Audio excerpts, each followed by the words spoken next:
Sapa Hati bersama Gus Agus. Sobat Dimas Diajeng yang berbahagia. Jadi sebetulnya kalau kita mau menggunakan masjid ini sebagai sarana ya, untuk syiar, ya, itu kan sebetulnya banyak sekali peluang-peluang yang bisa kita manfaatkan ya. Tidak hanya sekedar artinya minta donasi dari di luar infak masjid itu enggak. Boleh menggunakan yang lain. Nah, walaupun hal itu juga ya silahkan gitu kan. Seperti sekarang ini kan ya salah satu untuk menarik jamaah, menarik masyarakat untuk datang ke masjid ini untuk meramaikan masjid itu kan dengan berbagai macam cara ini. Kayak kalau kita lihat sekarang ini ya Mas, itu ada namanya apa itu? Jumat Berkah gitu ya Mas. Nah, ini fenomena ini sangat bagus sekali ya. Ini udah mungkin udah beberapa tahun yang lalu ini terjadi. Bahkan ada masjid di Jogja itu apa namanya itu? Ya, itu sangat luar biasa ini ya. Bisa menjadi contoh itu ya. Seperti Mas Diajeng yang berbahagia. Cuman kadang-kadang ya kalau yang menjadi problem lagi sebetulnya ya kadang-kadang ini di antara umat Islamnya sendiri, di antara pengurus masjidnya itu sendiri ya kadang-kadang juga tidak dalam satu visi yang sama. Kadang ya toh kalau kita mau memanggil mengundang ceramah itu ya memang saat itu kan yang mesti ditentukan, dimusyawarahkan. Kadang sekarang ini yang dipikir lagi adalah bagaimana supaya di dalam memberikan ceramah, memberikan tausiah itu tidak mengundang kontroversi gitu kan. Ini kadang-kadang yang menjadi problem juga. Ya karena ya kita akui saja memang dalam sisi ini orang kadang-kadang mengedepankan emosi ya. Mengedepankan keakuannya hingga mudah menyalahkan orang lain. Ada yang beranggapan bahwa kalau ceramah itu yang sejuk, yang nyaman gitu kan, yang namanya mengajak kebaikan itu ya benar, namanya dakwah itu harus begitu, itu ya. Ya artinya dakwah itu ya harus memberikan nasihat yang baik. Makanya dalam Al-Qur'an surat An-Nahl itu ya Allah Subhanahu wa taala itu ya berfirman ya.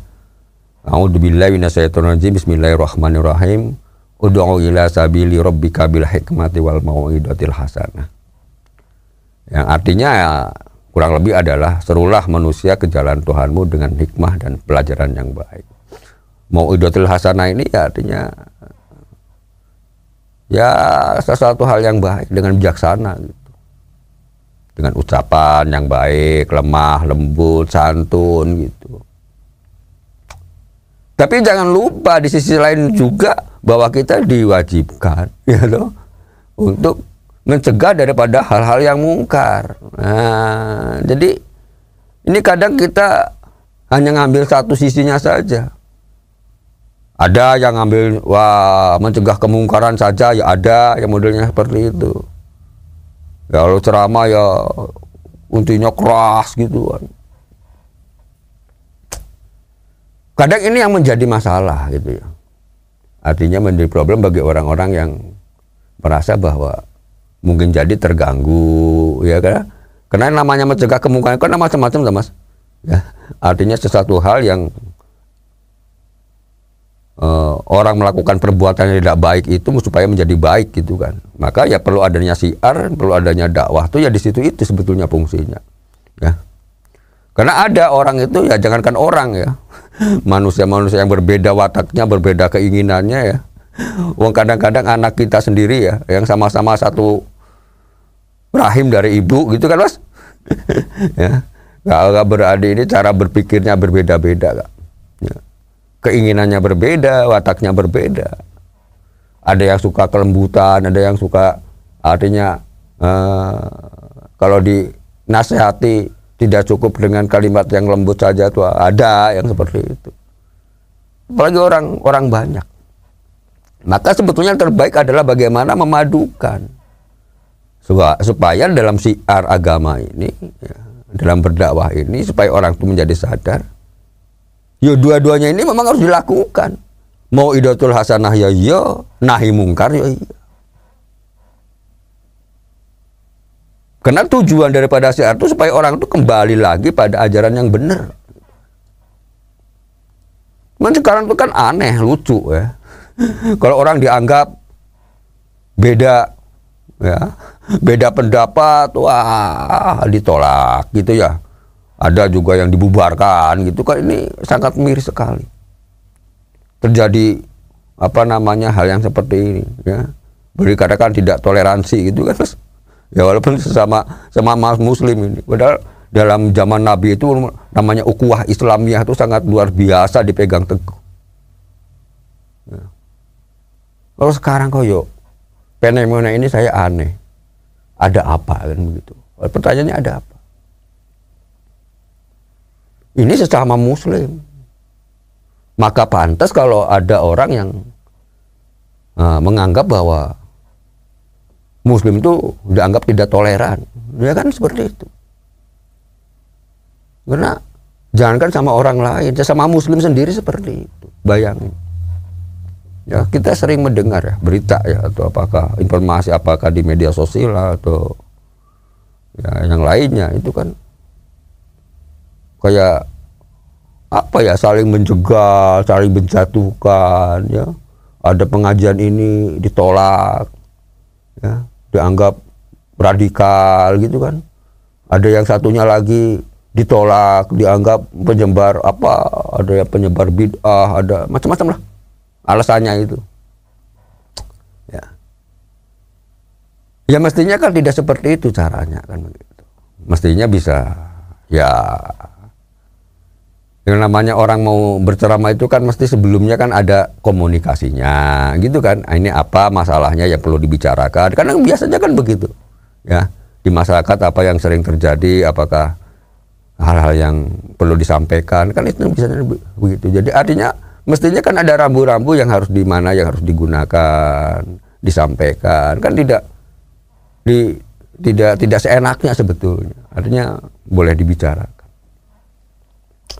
Tapi kalau sudah menolak individunya, nah ini yang jadi masalah. Ya.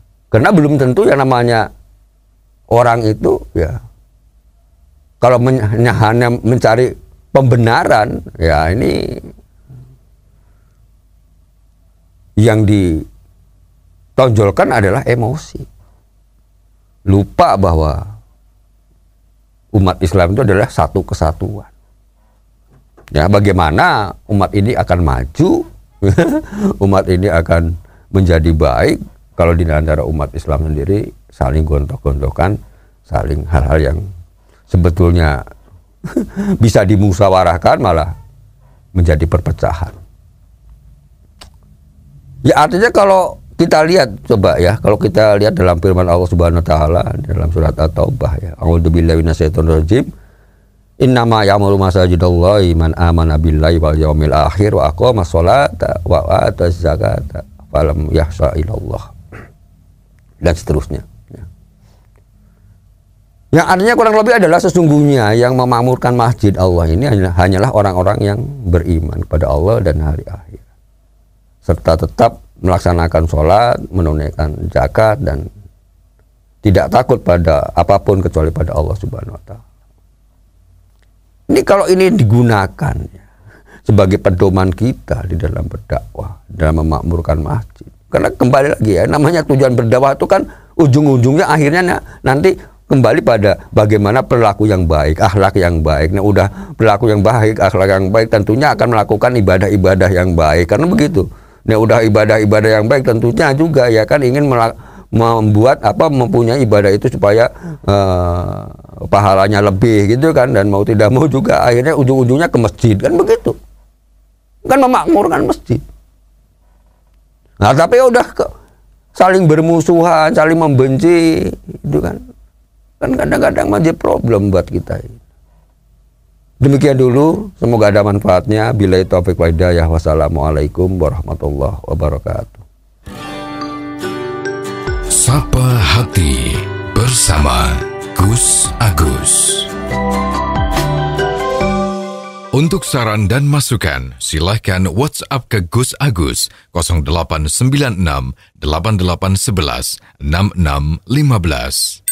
Dipersembahkan oleh Ziman, enzim antioksidan aktif, menjaga kesehatan dan memperpanjang usia Anda.